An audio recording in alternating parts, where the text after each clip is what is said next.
Thank you for joining the webinar today. My name is Vikas, and I will be your technical assistant here. And first of all, I would like to have a few housekeeping items. First, please make sure that you have your audio and video turned off to avoid any background noise or distraction.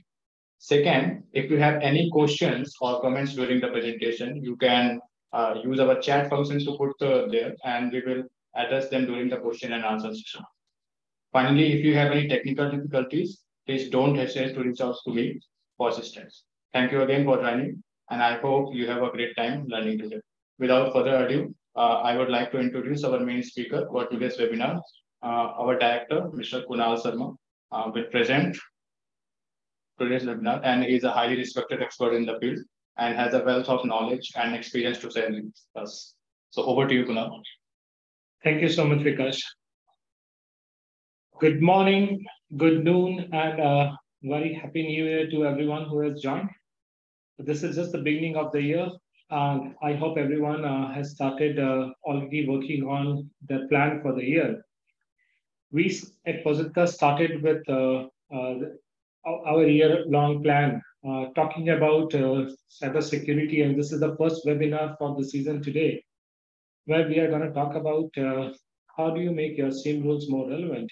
And we'll be talking in particular about identifying threats which are specific to your industry and for your geo. Thanks once again for participating into this. I'll be taking you through the agenda. Today, along with me, let me introduce Sayali as well. Sayali has been with Positka for quite a number of years now. She is our senior security consultant and has advised many large corporates on their security assessments, on how to attain maturity for their SOC setup, not only in India, but beyond India, in Asia-Pacific countries and some global top 5 banks as well as telecom companies. About me, I am Kunal. I have been with Positka for 6 years now. In fact, next month is my anniversary.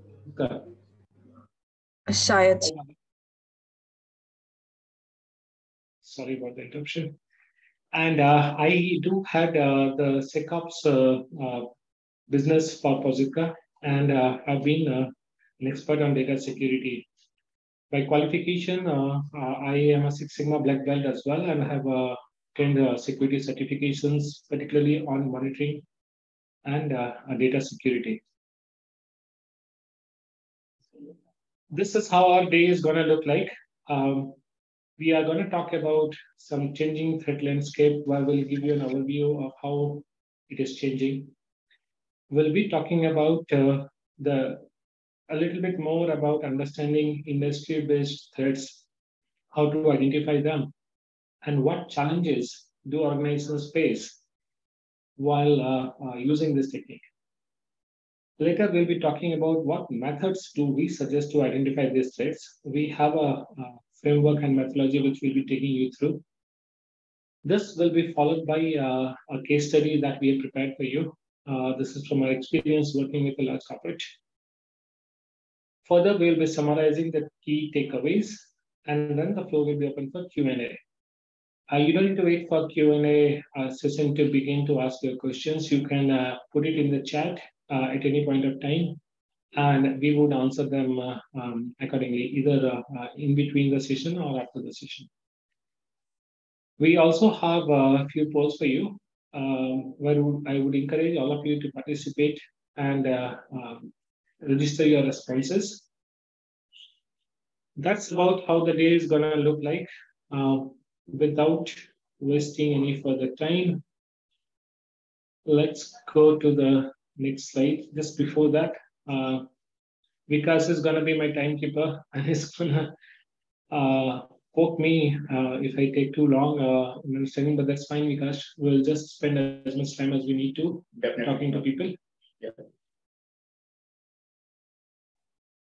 So this is the background to this topic. Why did we choose this topic, and what we realized that this is relevant. Now, over past 17 years of working in security, we have realized that there are many organizations who have implemented SIEM or XDR or any of the detection and protection platforms. However, these platforms are quite capable, but we find that the threat detection capabilities is not optimally configured for the organizations. I often talk to people, I often talk to CISOs and CIO who keep saying that, look, I have got the best of the tool, the top gotten leaders in this tool.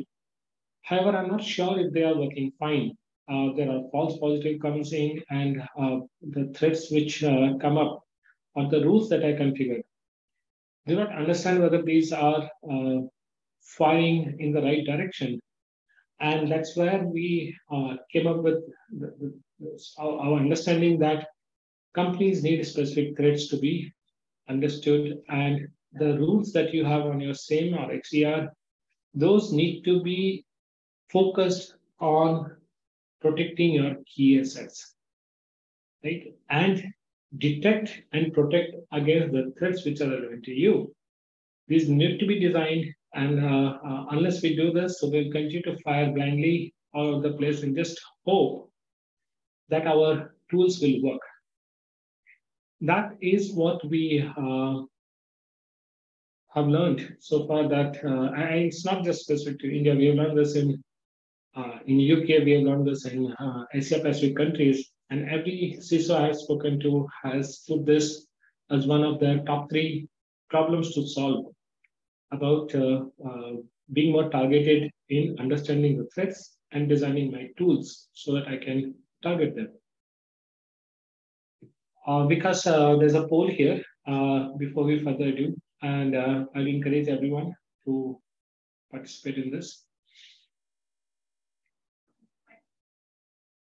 Just to understand which industry do you belong to, and there are a lot of participants here today. Help us understand.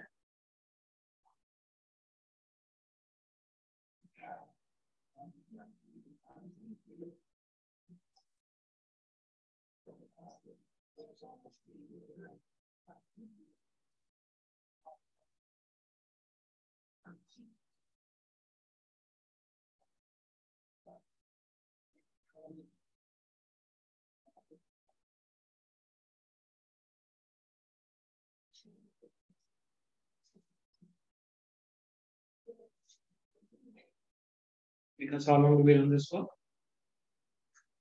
I think we got, the maximum responses. Okay.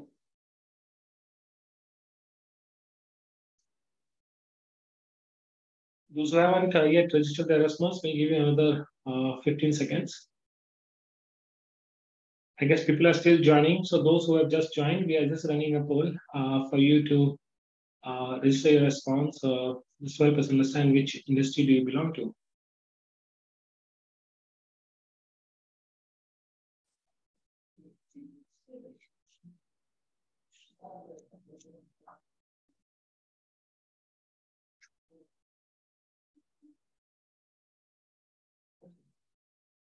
Okay, I'm gonna end the poll now. We've got most of the responses. So it looks like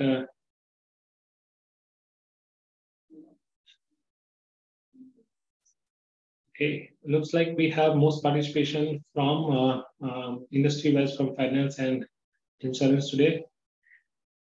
I can understand cybersecurity people are more concerned, and these are highly regulated industries. That makes it an obvious choice for people to be interested in this topic. Okay, we move on and show you one industry insight. Let me just explain. We have taken this from a very reliable source. IBM publishes a threat intelligence report every year, and we have picked this report from 2022. What this report shows here is which are the industries which have been most targeted for cyber events, and how did this event or this pattern has been changing, comparing for the same industry for 2021 versus 2022. The bars on blue are the numbers or the percentage of attacks for 2022 compared with 2021. Now, if you notice it here, there seems to be a clear shift. While finance and insurance industry remains among the top three favorite or the most targeted segments, however, there is a slightly decrease from 2021 versus 2022. While the favorite of the season seems to be manufacturing, and I saw some of the people, some of the audience today I have are from manufacturing, we are seeing a steep increase in targeting manufacturing industry from 17.7% to 23%. Looks like manufacturing is the most favorite industry being targeted in 2022. I don't expect the pattern to be hugely different in 2023, and the manufacturing might continue to be on the top target for threats. Now, the question which comes to my mind, and before the question, some of the industry where we are seeing increment is also professional services. While we are seeing rest of the segments like energy or healthcare, there is a slight decline. It's not a big decline, but there is a slight decline, possibly because they would have build-up controls and some of the new controls which came up in 2022 related to PDPA and some of the outbreaks which happened in healthcare industry has awakened people, and they have put up the controls.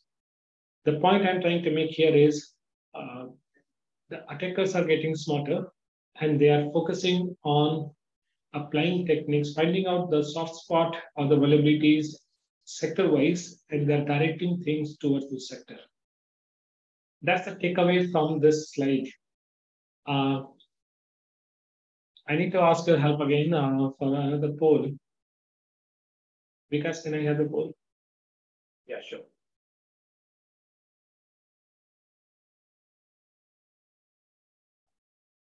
So which threat do you think you have more likelihood, or which is more likelihood for your industry? No particular priority that we have set up here. We will see the priority later on. But for now, this is your chance to share your opinion. Which one do you think is going to be more likelihood?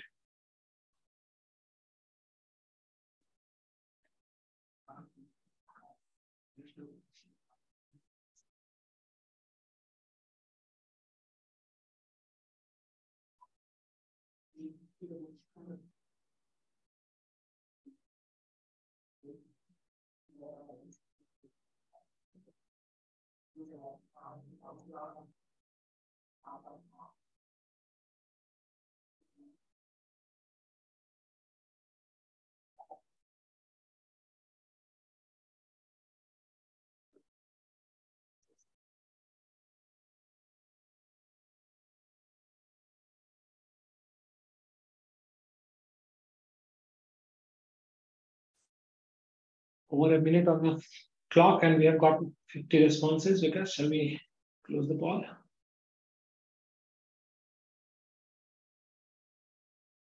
Okay, here's the result. More than 50% of today's participants believe phishing has got more likelihood to occur in your industry, followed by ransomware. Okay, and data breach. We'll see how relevant are these in the subsequent slides that we are going to talk about.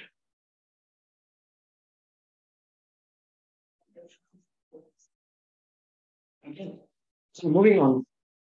So here, I wanted to give. We started with understanding the industry, and I wanted to show up some of the industry-specific threats, which we have identified based on our research.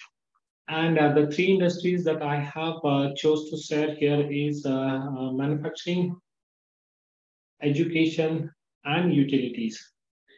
Now, these three depict three different kind of persona from business perspective, the kind of business they're operating, what kind of data do they handle, what kind of users are there. And all these three have been selected so that I can demonstrate to you how they are different. Take manufacturing, for example.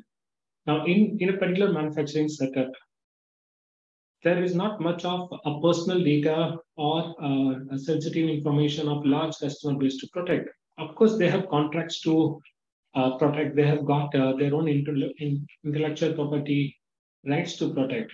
So the focus need to be more on protecting those assets, intellectual property rights, for example, for a cement manufacturing company, or we have a experience with a large refractories entity, which has got quite a lot of intellectual property to theft, which is vulnerable to for theft.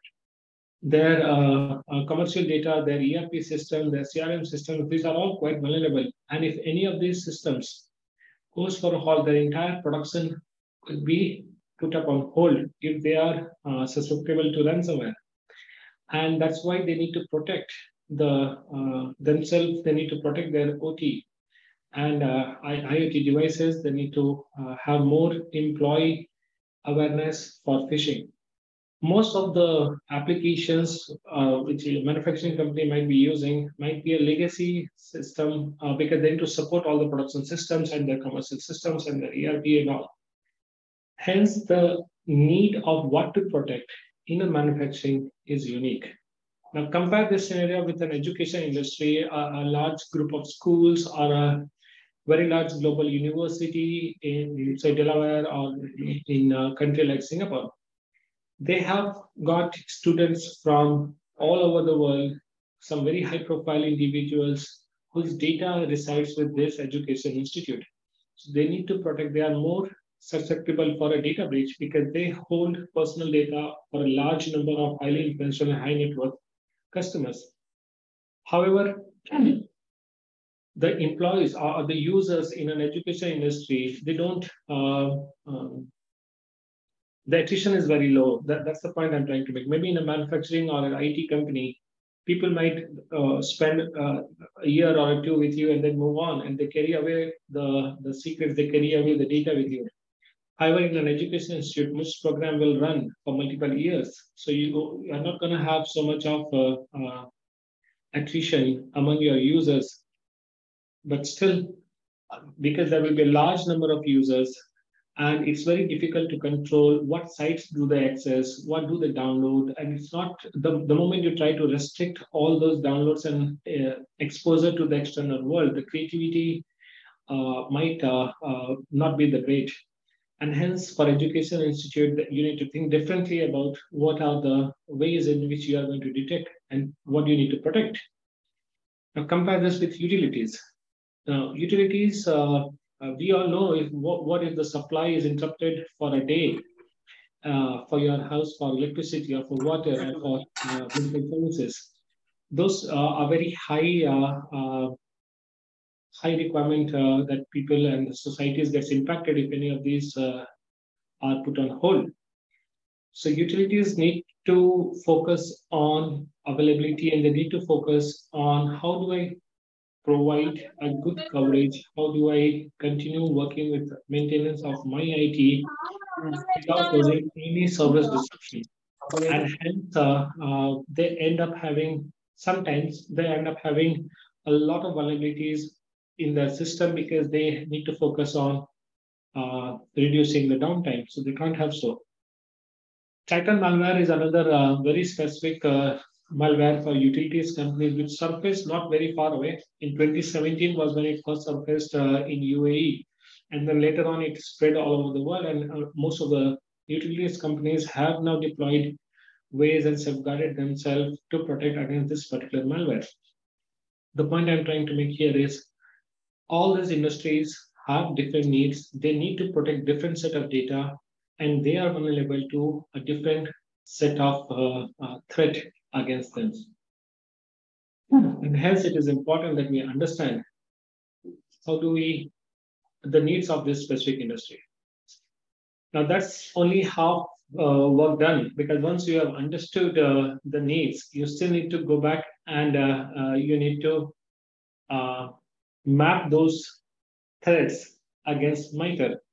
And let me also introduce MITRE if you haven't heard of this before. MITRE is a framework.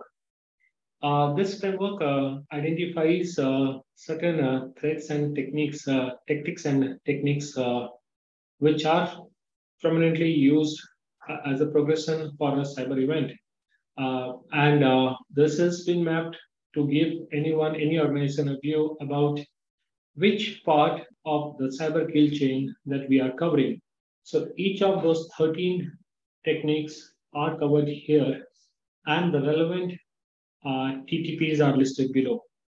Now, as you would notice, there are two things that I have highlighted. Say execution.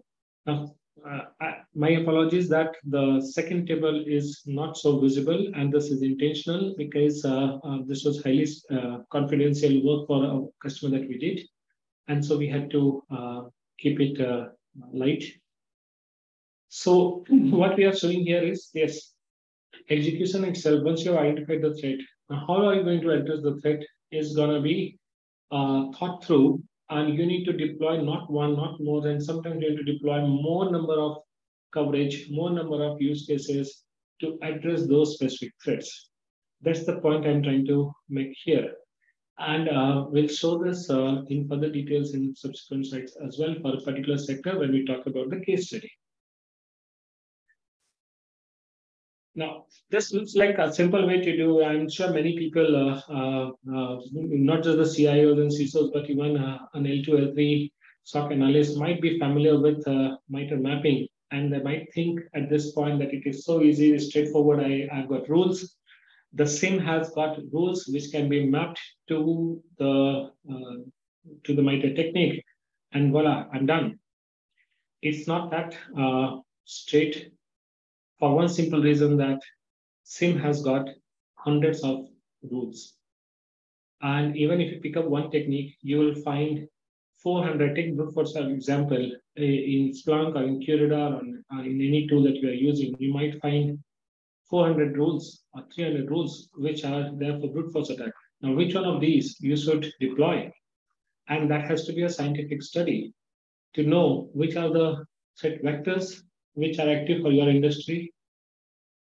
Which one of these are relevant for my company? Say, for example, there is a threat vector which is targeting cloud setup or a cloud ERP for a manufacturing industry. However, so that is the specific threat for your industry. However, your existing IT and security setup, you have an on-prem setup, you don't have a cloud setup. So is that still relevant for you, or shall you just go ahead and, because there is something mentioned as a research for cloud security, you just go ahead and deploy? It's not that simple to go ahead and do it, because you need to understand of all the threats that you have identified by doing the research, how much of these are relevant for my company. And this could be addressed by first understanding what is my current security setup, what is their configuration, how much of detection and protection capabilities do I currently have, and then go back and map those to the MITRE framework. And once I've done this mapping, only then I'll get a visibility to find out, hey, what use cases do I need? And are these use cases available on SIEM, and how do I map it? So these are the two challenges which organizations normally face. And our methodology, which I'm going to speak today, is targeted to address these two challenges. Number one, how do I identify the threat? And number two, how do I map it?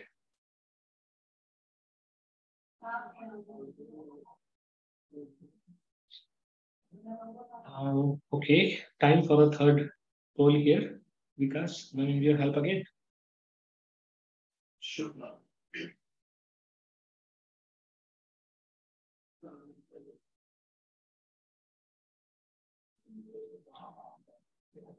So what is your current MITRE coverage for monitoring? Are you aware of, like I said, many people might be aware of MITRE coverage. How adequate is the coverage? Is it basic? Is it adequate? Do you think this is adequate? Or you have covered up advanced? Or in some cases, you might even not know.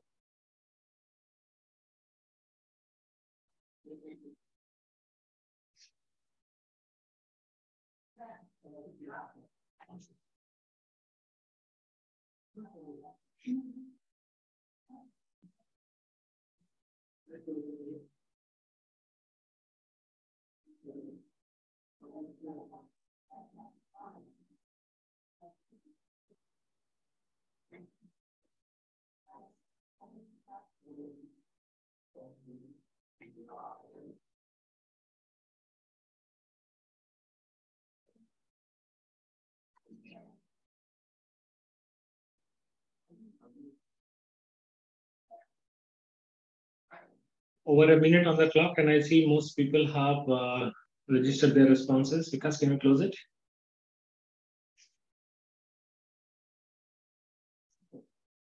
So out of 40, I see most of the people either have a basic coverage or they're not sure what is the coverage. And 60%, more than 60% people today say that yes, either I have a basic coverage or I don't know what is the coverage.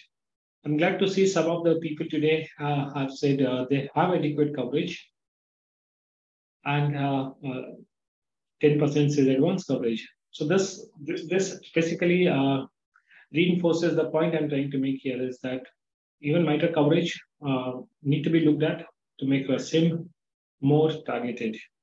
In lack of a targeted event or configuration of your SIM, we are going to end up firing blindly and trying to address the threats without knowing what are those.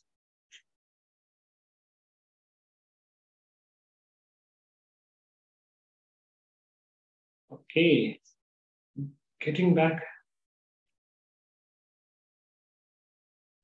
to the agenda. So this is our framework to begin with on how do we address the needs of our customers who look out for monitoring and security support from us. Now, there are 5 levers that I have listed here, starting with threat identification, covering for the MITRE coverage, doing a risk-based alert and monitoring, continuously refining these rules, and going for automation.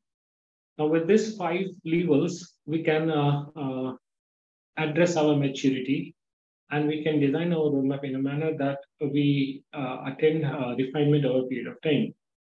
Out of these 5, the 2 that we are covering today is threat identification, how to identify the threats, and how to do the MITRE mapping.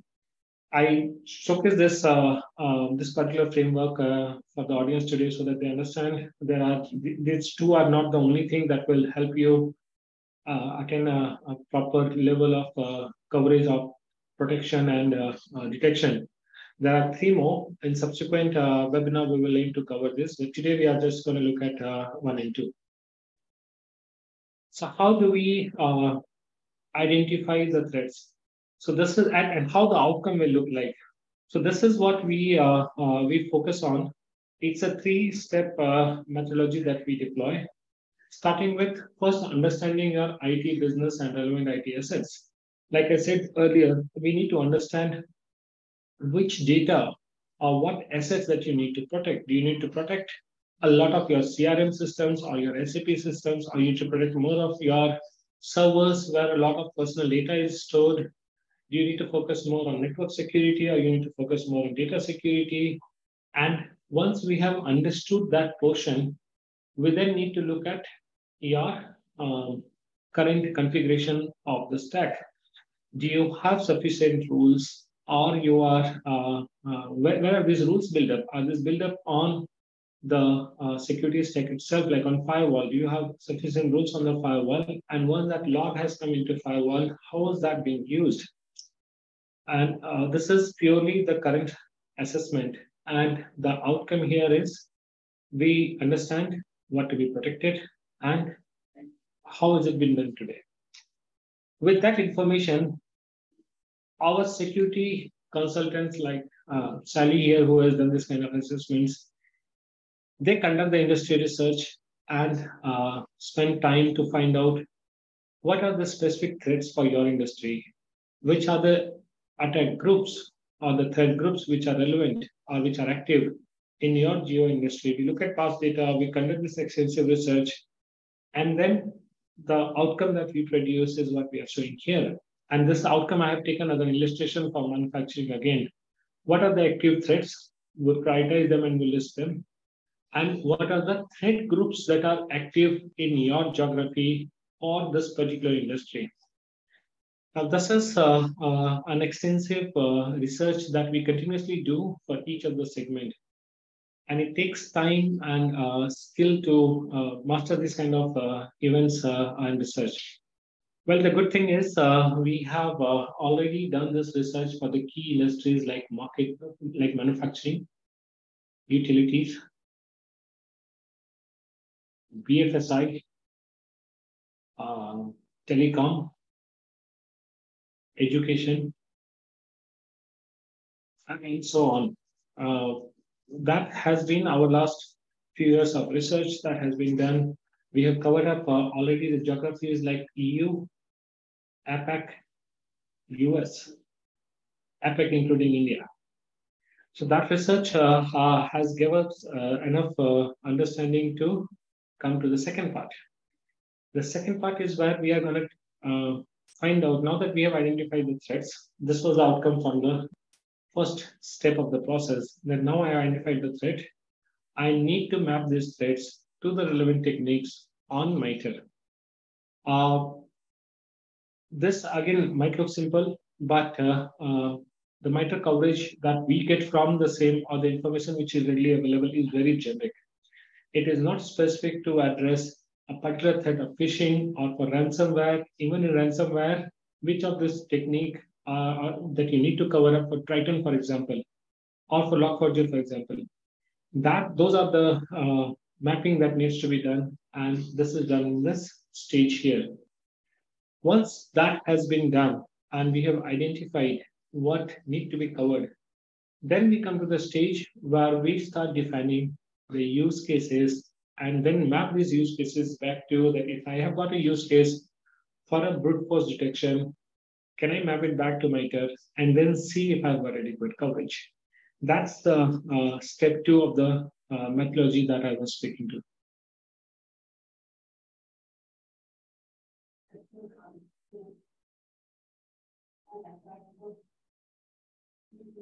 So these are the 2 steps that we recommend all organizations to follow. First, identify the threat. Second, map it with the technique and apply the use case. I'm going to invite Sally here now, who will take you through a specific case study for utilities, which we did for a large utilities company in Asia. Sally, over to you. Thanks, Kunal, and good afternoon, everyone. Is it okay if I share my screen, Kunal? Absolutely. Yeah.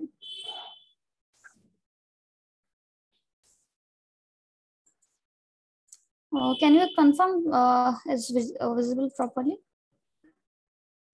Yes, Sally, we can see. Yeah. So thanks for the going through the detailed methodology and also that will help to understand the case study. So here we are looking around the case study. We did many projects around this, but here we took the example of the energy and utility sector. So here you can see the customer is the global power distribution organization and wants to monitor basically for the insider threat. So challenges where there are some security threats as well as there are some challenges around the false positive. So in the monitoring part, either there are the 2 challenges which use cases to select and enable, and next is like after enabling how to fine tune that, because otherwise you will end up into having so many false positives.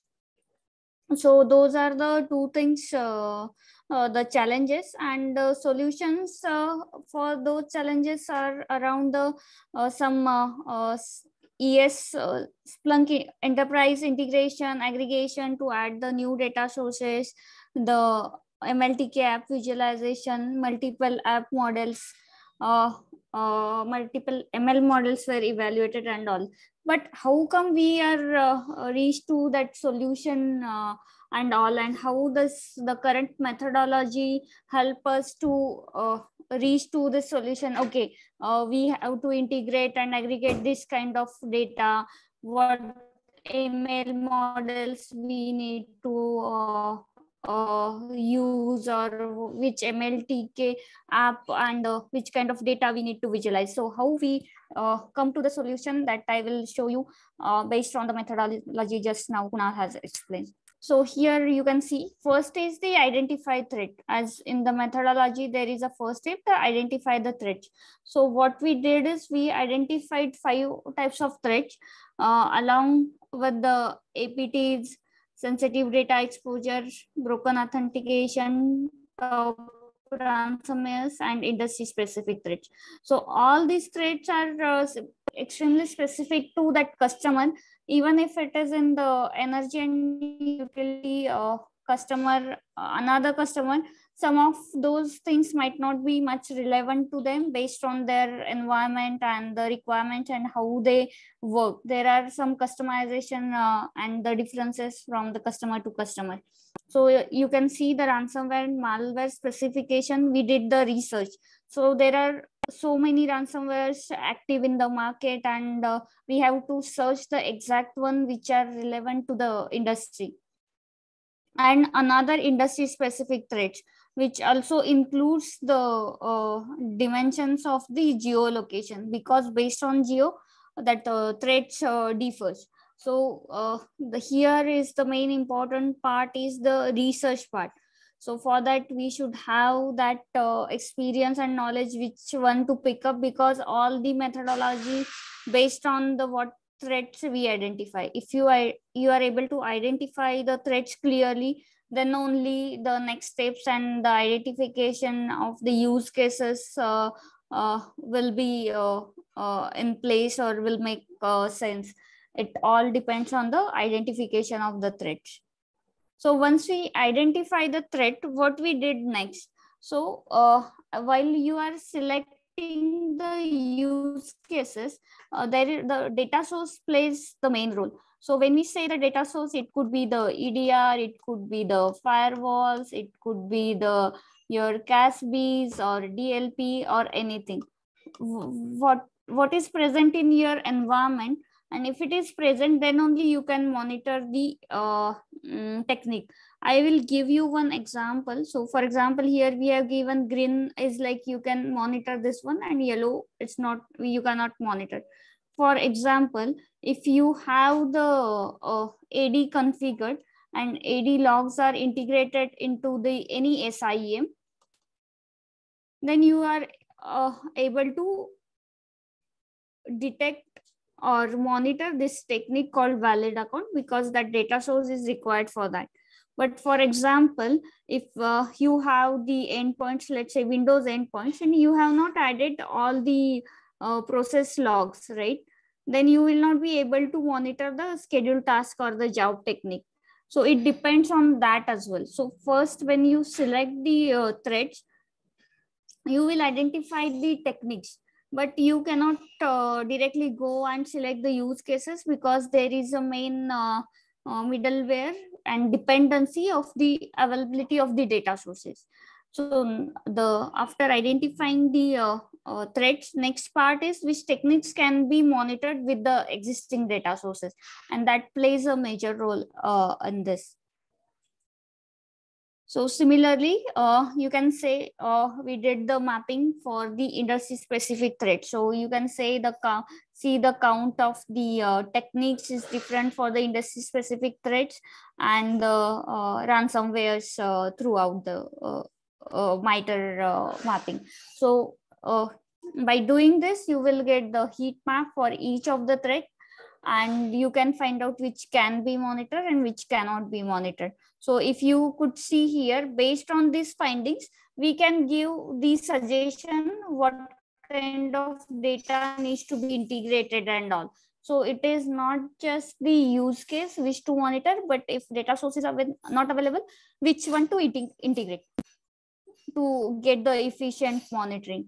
And based on all these things, we come up with the recommendation of the rules, which are again tied it back to the tactic and techniques and the threats as well. So you can map all this thing by doing the reverse engineering, that okay, these are the threats we are considering, like industry specific, ransomware, this is the threat we are considering, and what are the techniques we have identified, and those are mapped to the rules. So it is all the map from the step one of the methodology to the end, and you will be getting the most correct use cases. Now someone has just asked, by skipping other use cases or selecting this one, is there any risk to the organization? So as I mentioned in the answer in the chat box as well, as we all the method or all the selection based on the threats which are exact uh, for your industry, your model. So the selected use cases are also mm, related to your model and your industry, which will reduce the risk. Instead of just selecting the use cases, the generic use cases, that will result in creating more false positives, and you will not able to get the required MITRE coverage that helps you to detect the threats more efficiently. So this is the case study. Thanks. If you just stay on this page for a minute, just Yeah. want to add one more thing here, that so far we have talked about the assessment, identifying and the assessment, and then coming up with the use cases. Now, as part of the monitoring of the SecOps reporting, this is not a one-time exercise that you can do at one go and then live with it for months. This is something which needs to be revisited very often. At least the assessment and identification need to be revisited every quarter, and the fine tuning need to be happen at least once in 3 months. However, there's one more thing which needs to be more continuously monitored, is which of these use cases or the rules that have been activated are firing. Depending on the alerts that have been seen on your monitoring console, and that's where the capability of the SIEM tools comes into play, and the expertise of the SOC analyst comes into play to find out which of my alerts can be mapped to these rules, and rules which have been mapped to the MITRE, so that I can figure out of all these which are experienced, I mean, all the work that has been done, the assessment and identification, how much of that is actually working for me. And the mapping of alerts to rules and rules to MITRE is the evidence of this to be to understand that how much of the risk that you have covered up with these rules, and what is the remaining area where you need to focus more while you are seeing the alerts. Do you need to add up more use cases? Do you need to add up more rules? That is a continuous exercise that need to be done more often. That's the point I just wanted to add up here. Okay, that's thanks, Ali, for sharing this.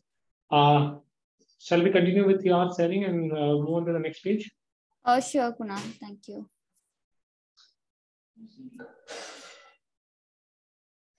Right. So that's the end of this webinar today. I'll just summarize what we learned today, and then I'll open up the floor for Q&A from anyone. Next slide.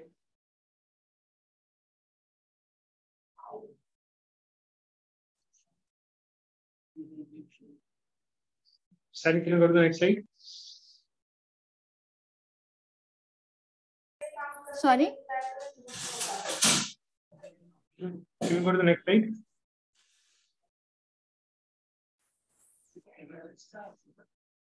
So yes, the key takeaways from the session today, the first point which I was trying to make is the landscape is changing. The attack groups are getting smarter. They are applying industry-specific methods to target companies, and within the companies, they are targeting specific assets for their act. Now, modern security tools provide a lot of firepower, and I see a question already here that yes, you have got AI embedded, SIEM and MLTK and all, but all of these need to be configured in a manner that you fire with precision rather than firing blindly all over the place. To do this, this can be overcome to overcome this challenge, you need to identify the threats and deploy the use cases to provide adequate coverage on protection and detection. And to do this, you need to work with organizations which have or the security partners which have this capability or who have the experience to identify these kind of threats. That's the summary I'll say. I'll now open up for Q&A, and you can ask me, you can unmute yourself or ask me the question.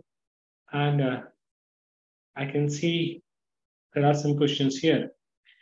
I have a question here. Can these use cases be found by an AI embedded to SIEM? Why, yes, AI embedded to SIEM will typically work on understanding your assets and your alerts, that kind of alert that you are getting. However, that need to be supplemented by the research for specific geo and for specific industry. That input, the AI of the SIEM is still maturing to that manner.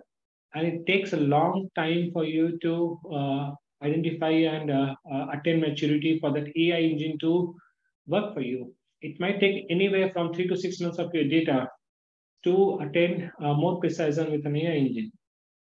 While with a partner like us, well, we have already leveraged on this information, and our think tank continues to work on this. This is something which is available to you from day one.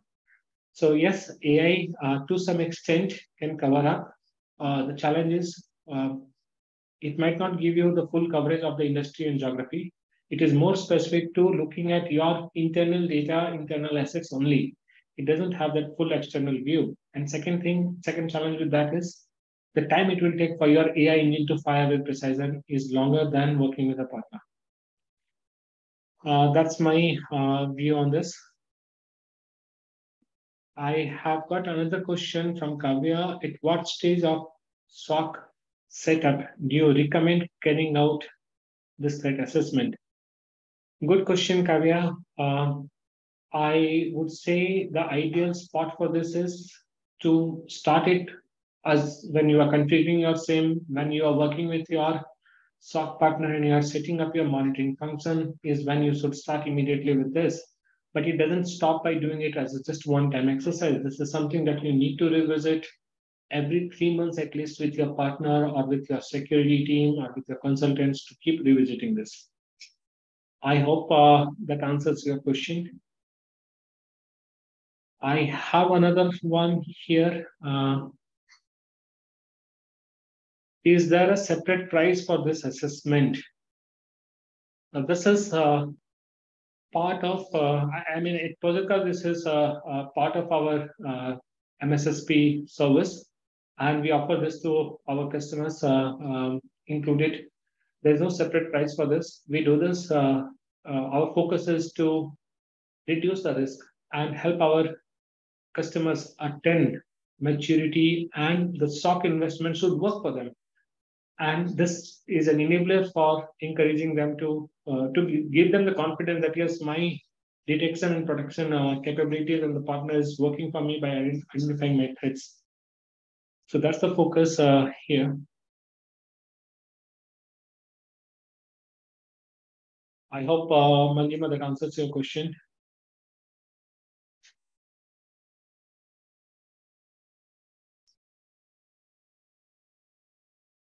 Okay. Any other question? You can unmute and ask. You can post it here.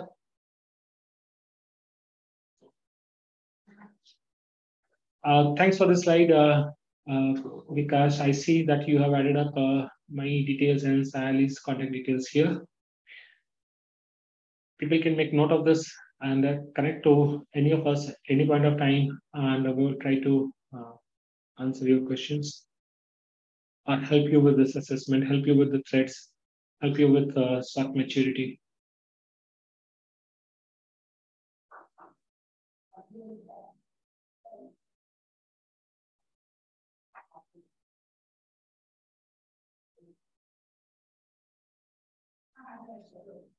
Well, if there are no more questions, we would will wrap up the session for today. Thanks again, everyone, for spending an hour, close to an hour with us. And I'll be looking forward to connect back with you again in our next edition of our security webinar.